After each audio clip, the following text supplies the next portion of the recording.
भाई और बहनों, विकास की जिस धारा पर आज देश चल रहा है, उसके मूल में दो प्रमुख पहलू हैं। एक है इरादा और दूसरा है मर्यादा। हम देश के वर्तमान के लिए नई सुविधाएं नहीं गढ़ रहे, बल्कि देश का भविष्य भी गढ़ रहे हैं। पीएम गति शक्ति नेशनल मास्टर प्लान के जरिए हम 21वीं सदी के इंफ्रास्ट्रक्चर के निर्माण में जुटे हैं। और साथियों, विकास के लिए हमारा सेवा भाव ऐसा है कि हम समय की मर्यादा को टूटने नहीं देते। हम समय की मर्यादा का पालन कैसे करते हैं, इसके अनगिनत उदाहरण हमारे इसी उत्तर प्रदेश में है। काशी में विश्वनाथ धाम के सुंदरीकरण का काम हमारी सरकार ने शुरू किया और हमारी ही सरकार ने इसे पूरा करके दिखाया। गोरखपुर एम्स का शिलान्यास भी हमारी सरकार ने किया और उसका लोकार्पण भी इसी सरकार में हुआ। दिल्ली मेरठ एक्सप्रेसवे का शिलान्यास भी हमारी सरकार ने किया और उसका लोकार्पण भी हमारी सरकार में हुआ। बुंदेलखंड एक्सप्रेस भी इसी का उदाहरण है।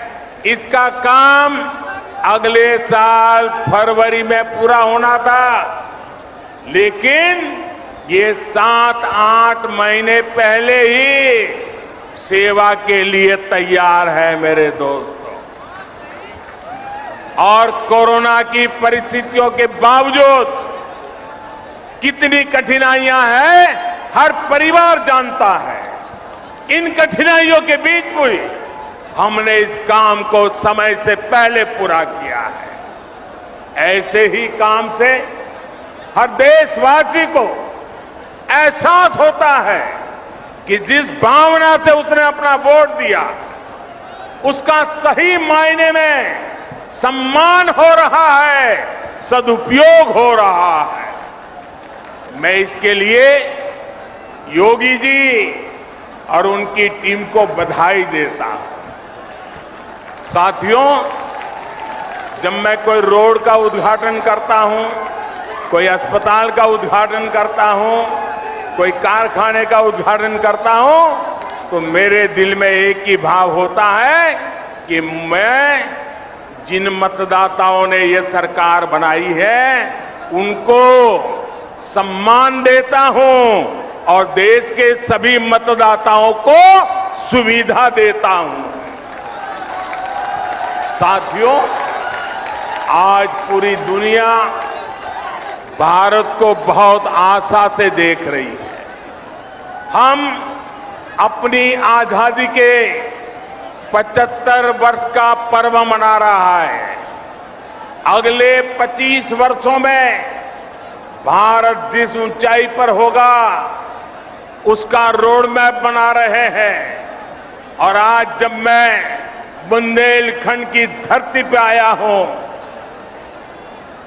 झांसी की रानी लक्ष्मीबाई के इलाके में आया हूं, यहां से, इस वीर भूमि से मैं हिंदुस्तान के 6 लाख से भी ज्यादा गांव के लोगों को करबद्ध प्रार्थना करता हूं कि आज जो हम आजादी का पर्व मना रहे हैं, इसके लिए सैकड़ों वर्षों तक हमारे पूर्वजों ने लड़ाई लड़ी है, बलिदान दिए हैं, यातनाएं झेली है।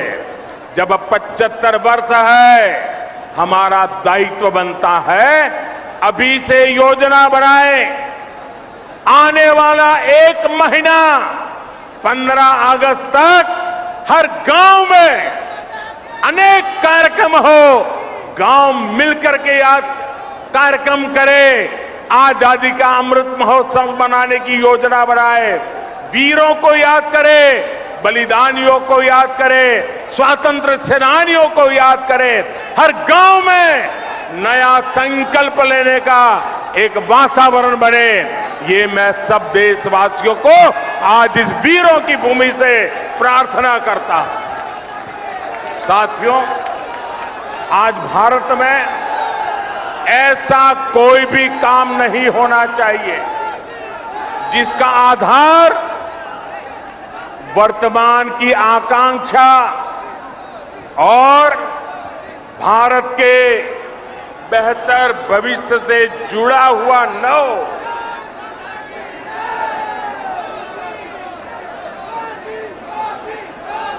हम कोई भी फैसला लें, कोई भी निर्णय लें, कोई भी नीति बनाए, इसके पीछे सबसे बड़ी सोच यही होनी चाहिए कि इससे देश का विकास और तेज होगा।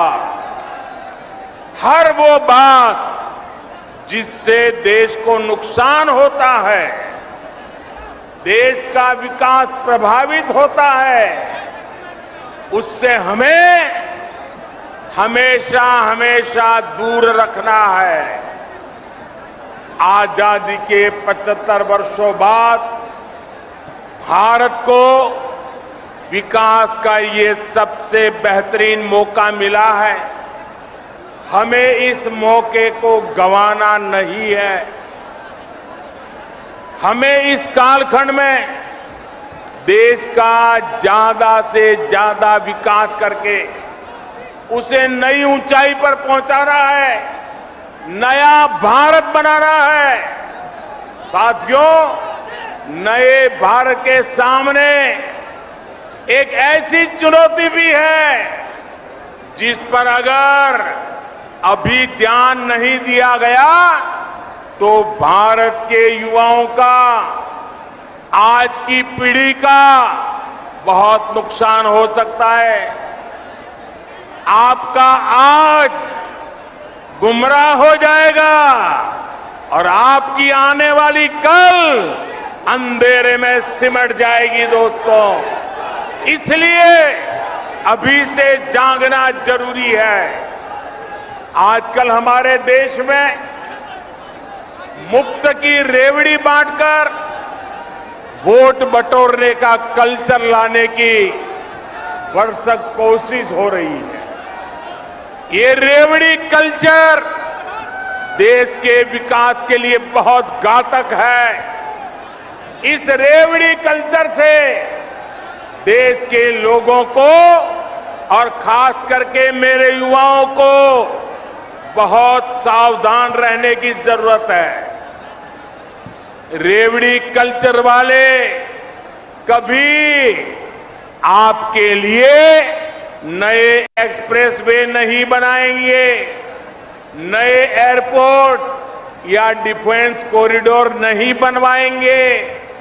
रेवड़ी कल्चर वालों को लगता है कि जनता जनार्दन को मुफ्त की रेवड़ी बांटकर उन्हें खरीद लेंगे। हमें मिलकर उनकी सोच को हराना है। रेवड़ी कल्चर को देश की राजनीति से हटाना है। साथियों, रेवड़ी कल्चर से अलग हम देश में रोड बनाकर, नए रेल रूट बनाकर लोगों की आकांक्षाओं को पूरा करने का काम कर रहे हैं। हम गरीबों के लिए करोड़ों पक्के घर बना रहे हैं। दशकों से अधूरी सिंचाई परियोजनाएं पूरी कर रहे हैं। छोटे बड़े अनेक डैम बना रहे हैं। नए नए बिजली के कारखाने लगवा रहे हैं ताकि गरीब का, किसान का जीवन आसान बने और मेरे देश के नौजवानों का आने वाला भविष्य अंधकार में डूब न जाए। साथियों, इस काम में मेहनत पड़ती है, दिन रात खटना पड़ता है, खुद को जनता की सेवा के लिए समर्पित करना होता है। मुझे खुशी है कि देश में जहां भी हमारी डबल इंजन की सरकार है, वो विकास के लिए इतनी मेहनत कर रही है। डबल इंजन की सरकार मुफ्त की रेवड़ी बांटने का शॉर्टकट नहीं अपना रही। डबल इंजन की सरकार मेहनत करके राज्य के भविष्य को बेहतर बनाने में जुटी है। और साथियों, आज मैं आपको एक और बात भी कहूंगा। देश का संतुलित विकास छोटे शहरों और गांवों में भी आधुनिक सुविधाओं का पहुंचना, ये काम भी एक प्रकार से सच्चे अर्थ में सामाजिक न्याय का काम है। जिस पूर्वी भारत के लोगों को, जिस बुंदेलखंड के लोगों को दशकों तक सुविधाओं से वंचित रखा गया, आज जब वहां आधुनिक इंफ्रास्ट्रक्चर बन रहा है तो ये सामाजिक न्याय भी हो रहा है। यूपी के जिन जिलों को पिछड़ा मानकर उन्हें अपने हाल पर छोड़ दिया गया था, वहां जब विकास हो रहा है तो ये भी एक तरह का सामाजिक न्याय है। गांव-गांव को सड़कों से जोड़ने के लिए तेजी से काम करना, घर-घर तक रसोई गैस का कनेक्शन पहुंचाना, गरीब को पक्के घर की सुविधा देना, घर-घर में शौचालय बनाना, ये सारे काम भी सामाजिक न्याय को ही मजबूत करने वाले कदम है। बुंदेलखंड के लोगों को भी हमारी सरकार के सामाजिक न्याय भरे कार्यों से बहुत लाभ हो रहा है। भाइयों और बहनों, बुंदेलखंड की एक और चुनौती को कम करने के लिए हमारी सरकार निरंतर काम कर रही है। हर घर तक पाइप से पानी पहुंचाने के लिए हम जल जीवन मिशन पर काम कर रहे हैं। इस मिशन के तहत बुंदेलखंड के लाखों परिवारों को पानी का कनेक्शन दिया जा चुका है। इसका बहुत बड़ा लाभ हमारी माताओं, हमारी बहनों को हुआ है। उनके जीवन में मुश्किलें कम हुई है। हम बुंदेलखंड में नदियों के पानी को ज्यादा से ज्यादा लोगों तक पहुंचाने के लिए लगातार प्रयास कर रहे हैं।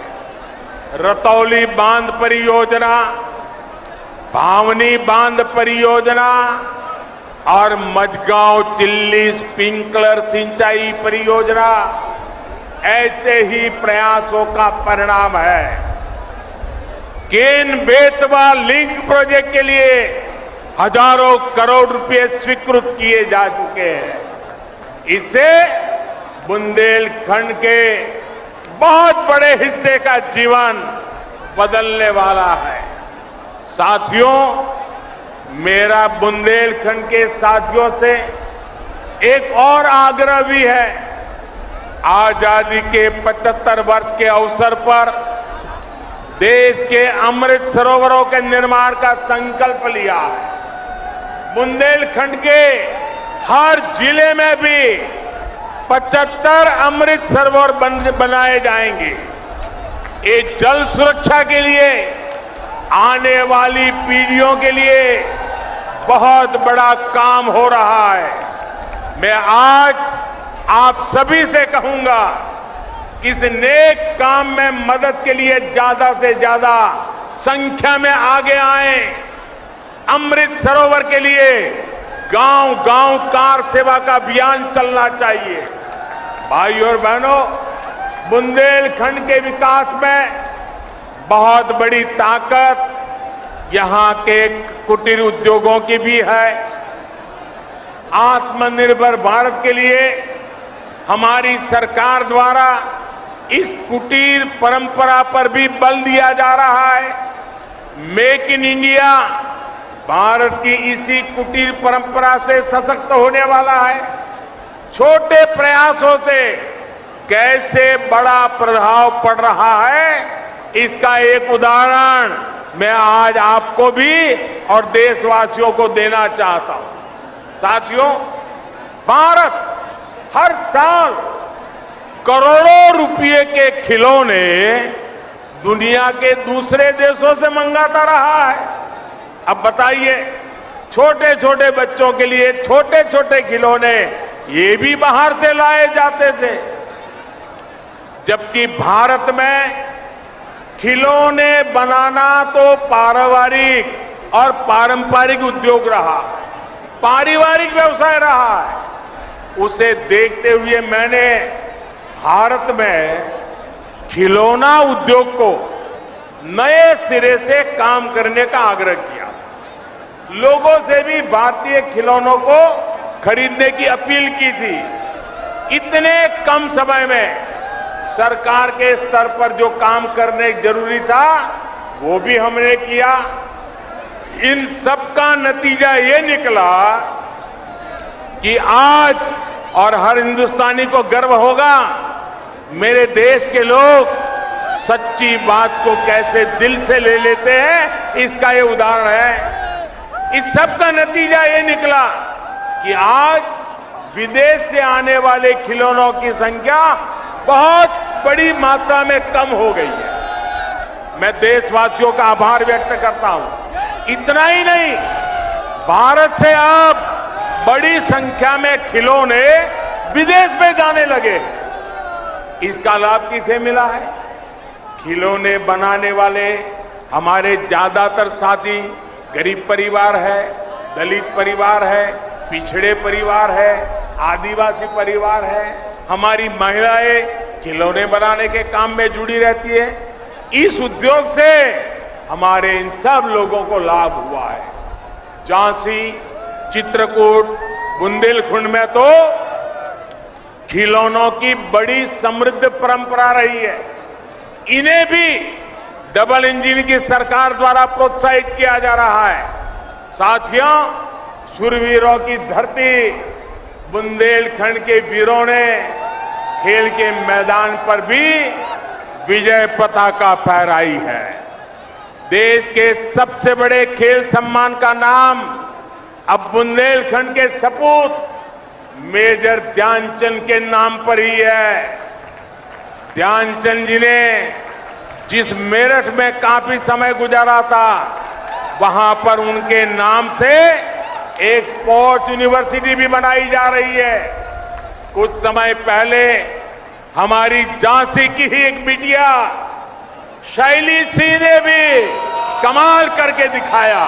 हमारे ही बुंदेलखंड की बेटी शैली सिंह ने लंबी कूद में नए नए रिकॉर्ड बनाने वाली शैली सिंह पिछले साल अंडर 20 वर्ल्ड एथलेटिक चैंपियनशिप में सिल्वर मेडल भी जीता है। बुंदेलखंड ऐसी युवा प्रतिभाओं से भरा हुआ है। यहाँ के युवाओं को आगे बढ़ने का खूब अवसर मिले, यहाँ से पलायन रुके, यहाँ आधुनिक इंफ्रास्ट्रक्चर बने। इसी दिशा में हमारी सरकार काम कर रही है। यूपी ऐसे ही सुशासन की नई पहचान को मजबूत करता रहे। इसी कामना के साथ आप सभी को बुंदेलखंड एक्सप्रेस के लिए फिर से बहुत बहुत बधाई। और फिर से याद कराता हूं, 15 अगस्त तक पूरा महीना हिंदुस्तान के हर घर में, हर गांव में आजादी का महोत्सव मनना चाहिए, शानदार मनना चाहिए। आप सबको बहुत शुभकामनाएं, बहुत बहुत धन्यवाद। पूरी ताकत से बोलिए भारत माता की, भारत माता। माता की, भारत माता की। बहुत बहुत धन्यवाद।